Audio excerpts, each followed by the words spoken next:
நீட்டில் 1563 பேருக்கு வழங்கப்பட்ட கருணை மதிப்பெண் ரத்து. ஜூன் 23 மறு தேர்வு எழுத உச்சநீதிமன்றம் ஆணை.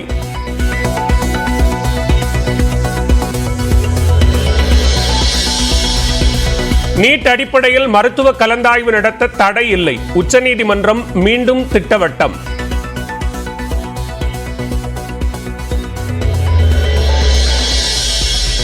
தமிழ்நாட்டைச் சேர்ந்த 5 பேர் குவைத் தீ விபத்தில் உயிரிழந்திருக்கலாம் என அமைச்சர் செஞ்சி மஸ்தான் தகவல்.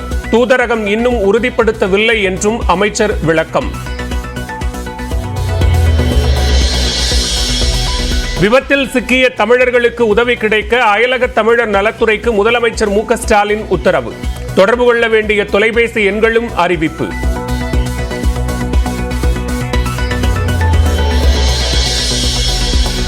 குவைத் தீ விபத்தில் கேரளாவைச் சேர்ந்த 14 பேர் உயிரிழப்பு. உடல்களை நாட்டிற்கு கொண்டு வரும் பணிக்கு உதவ அமைச்சர் வீணா ஜார்ஜ் பயணம்.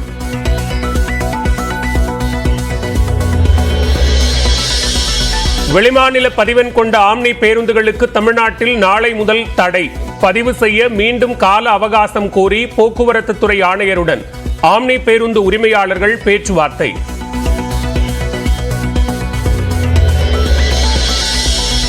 நீலகிரி மாவட்டம் கோத்தகிரியில் வீட்டிற்குள் புகுந்து நாயை கவ்விச் சென்ற சிறுத்தை.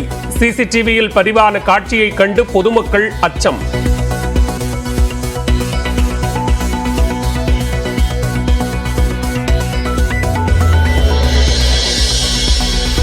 புதுச்சேரியில் விஷவாயு தாக்கிய பகுதியில் மேலும் 4 பேருக்கு மூச்சு திணறல். சமைப்பதற்கான தடை 3வது நாளாக தொடர்கிறது.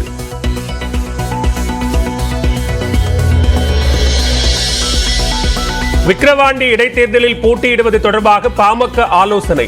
நிர்வாக குழு கூட்டத்திற்கு பின் முடிவு அறிவிக்கப்படும் என அன்புமணி ராமதாஸ் பேட்டி.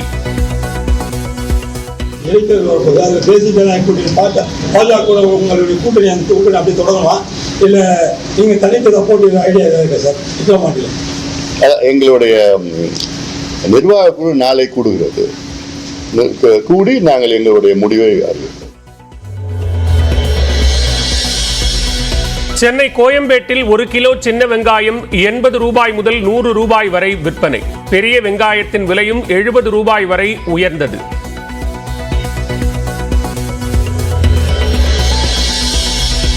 விலை அதிகரித்த போது சின்ன வெங்காயம் பாதி விலையில் கொள்முதல் செய்யப்படுவதாக விவசாயிகள் வேதனை. கிலோவுக்கு 30 முதல் 40 ரூபாய் வரையே கிடைப்பதாக வருத்தம்.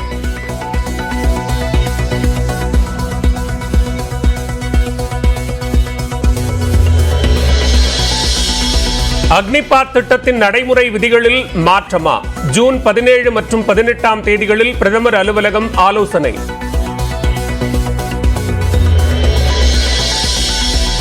திண்டுக்கல் மாவட்டம் அய்யலூர் ஆட்டுச்சந்தையில் 3 கோடிக்கு ஆடுகள் விற்பனை. பக்ரீத் பண்டிகையால் விற்பனை அதிகரித்ததால் விவசாயிகள் மகிழ்ச்சி.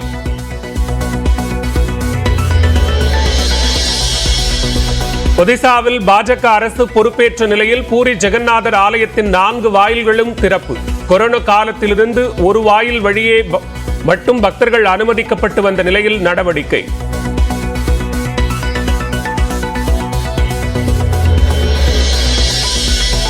தமிழகத்தில் உள்ள நீர்நிலைகளில் வண்டல் மண் எடுக்க இனி வட்டாட்சியர் அனுமதி மட்டும் போதும். விவசாயிகளின் நலனை கருத்தில் கொண்டு தமிழ்நாடு அரசு அறிவிப்பு.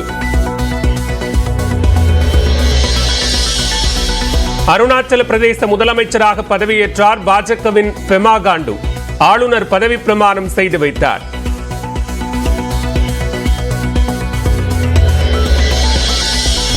T20 உலகக்கோப்பையில் ஹாட்ரிக் வெற்றியுடன் சூப்பர் 8 சுற்றுக்கு முன்னேறியது மேற்கிந்திய தீவுகள். 13 ரன்கள் வித்தியாசத்தில் தோல்வியடைந்த நிலையில் மங்கியது நியூசிலாந்தின் சூப்பர் 8 வாய்ப்பு.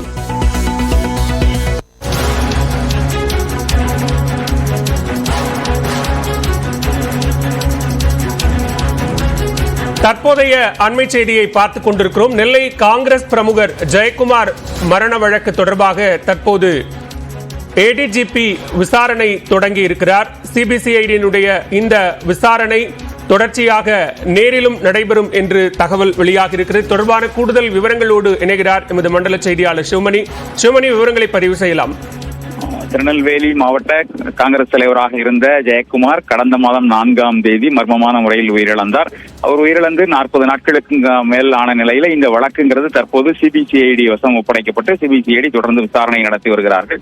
சிபிசிஐடியினுடைய எஸ்பி முத்தரசி திருநெல்வேலியிலேயே தங்கி முகாமிட்டு இந்த விசாரணையை தொடர்ந்து துரிதப்படுத்தி வருகிறார். இந்த நிலையில சிபிசிஐடியை சார்ந்த ஐஜி அன்பு, ஏடிஜிபி வெங்கட்ராமன் ஆகியோர் சென்னையில் இருந்து இன்று விமானம் மூலமாக தூத்துக்குடி வந்திருக்கிறார்கள். இன்னும் சற்று நேரத்தில் திருநெல்வேலி வரக்கூடிய அவர்கள் நேரடியாக அந்த விசாரணையில் ஈடுபட இருக்கிறார்கள். இதனால் விசாரணை சூடுபிடித்திருக்கிறது. இதே நிலையில இங்கிருந்து அந்த அவர் உயிரிழந்த அவருடைய தோட்டம், அதாவது கரைச்சுற்றுப்புதூர் திசை நுழைக்கு சென்று அங்கேயும் நேரடியாக ஆய்வு நடத்த விசாரணை நடத்த இருக்கிறார்கள். தொடர்ந்து இந்த விசாரணை அப்படிங்கிறது நடைபெற்று வரக்கூடிய சூழல்ல தற்போது ஏடிஜிபி நேரில் விசாரணை நடத்தக்கூடிய நிலையில் இது இறுதிக்கட்டத்தை எட்டியிருப்பதாக தெரிகிறது.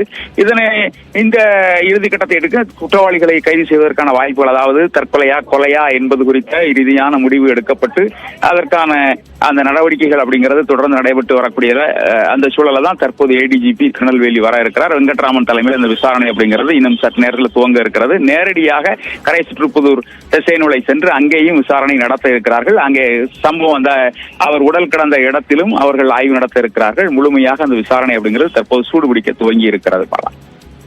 நன்றி சிவமணி, விரிவான விவரங்களை பதிவு செய்தமைக்கு. சென்னை கோயம்பேடு மார்க்கெட்டில் வெங்காயம் உள்ளிட்ட அத்தியாவசிய காய்கறிகளின் விலை கணிசமாக உயர்ந்ததால் இல்லத்தரசிகள் கவலையடைந்துள்ளனர். மகாராஷ்டிரா உள்ளிட்ட மாநிலங்களில் பரவலாக மழை பெய்து வருவதால் தக்காளி மற்றும் வெங்காயத்தின் உற்பத்தி பாதிக்கப்பட்டு வரத்து குறைந்துள்ளது. இதன் காரணமாக சென்னை கோயம்பேடு காய்கறி சந்தையில் வெங்காயம், தக்காளி உள்ளிட்ட அத்தியாவசிய காய்கறிகளின் விலை கணிசமாக உயர்ந்துள்ளது. குறிப்பாக 1 கிலோ சின்ன வெங்காயம் 80 ரூபாய்க்கு விற்பனை செய்யப்படுகிறது. பெரிய வெங்காயம், தக்காளி தலா 55 ரூபாய்க்கும், அவரைக்காய், வெண்டைக்காய் உள்ளிட்ட காய்கறிகள் தலா 50 ரூபாய்க்கும் விற்பனை செய்யப்படுகிறது. மற்ற காய்கறிகளின் விலையும் குறிப்பிடத்தக்க அளவு உயர்ந்திருப்பதால் இல்லத்தரசிகள் கவலையடைந்துள்ளனர். வியாபாரம் டல்லாக தான் போயிட்டு இருக்கு. சின்ன வெங்காயம் 1 கிலோ 80 ரூபா வித்துட்டு இருக்குங்க. பெரிய வெங்காயம் அது கிலோ 50 ரூபா, இது கிலோ 40 ரூபாங்கண்ணா. உருளை கிலோ 40 ரூபா போட்டு இருக்கேன். டிமாண்ட் ஆகிறதுனால விலை அதிகமாகிட்டே இருக்குண்ணா. லோடு வர்றது கிடையாது. ஆமாம், மழை ஒரு காரணமாக இருந்தாலும் லோடு வரல. எங்கேயும் விளைச்சல் அவ்வளவும் இல்லை. அதனால் சின்ன வெங்காயம் 80 ரூபாய்க்கு விற்பனை செய்யப்பட்டாலும் தங்களுக்கு உரிய விலை கிடைப்பதில்லை என பெரம்பலூர் மாவட்ட விவசாயிகள் வேதனை தெரிவித்துள்ளனர். பெரம்பலூர் மாவட்டத்தில் நாட்டார்மங்கலம், பாடாலூர், செட்டிக்குளம், சத்திரமனை, எசனை உள்ளிட்ட 25க்கும் மேற்பட்ட கிராமங்களில் சின்ன வெங்காயம் சாகுபடி செய்யப்பட்டு வருகிறது. ஆனால் வியாபாரிகள் தங்களிடம் கிலோவுக்கு 30 முதல் 45 ரூபாய் கொடுத்து வெங்காயத்தை வாங்கிச் செல்வதாகவும் இதனால் தங்களுக்கு இழப்பு ஏற்படுவது வழக்கமாகிவிட்டதாகவும் விவசாயிகள் கூறியுள்ளனர்.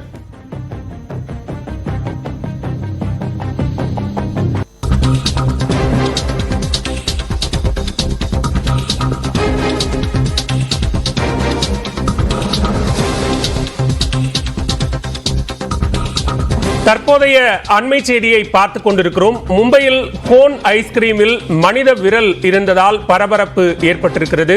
இது தொடர்பான கூடுதல் விவரங்களோடு இணைகிறார் சிறப்பு செய்தியாளர் முகிலன். விவரங்களை பதிவு செய்யலாம். பாலா, தற்போது ஒரு அதிர்ச்சிகரமான சம்பவமானது நடைபெற்றிருக்கிறது. மும்பையில் ஒரு பெண் ஒரு ஐஸ்கிரீமை ஆர்டர் செய்கிறார். அந்த ஐஸ்கிரீமில் ஒரு விரல் இருப்பதை அவர் கண்டுபிடித்திருக்கிறார். அதைத் தொடர்ந்து தற்போது அந்த பெண்மணி அந்த மலட் போலீஸ் ஸ்டேஷன், மகாராஷ்டிராவில் மும்பையில் உள்ள மலட் போலீஸ் ஸ்டேஷனில் தற்போது ஒரு புகார் ஒன்றையும் அவர் பதிவு செய்திருக்கிறார். அதைத் தொடர்ந்து தற்போது அந்த ஐஸ்கிரீம் நிறுவனம் எம்ஓ என்ற அந்த ஐஸ்கிரீம் நிறுவனத்தின் மீது தற்போது வழக்கு பதிவு செய்திருக்கின்றனர். அதே போல அந்த ஐஸ்கிரீமில் கிடைத்த அந்த விரலை ஃபாரன்சிக் விசாரணைக்காக அந்த விரலையும் தற்போது அனுப்பி வைத்திருக்கின்றனர். பாலா, நன்றி முகிலன், விரிவான விவரங்களுக்கு.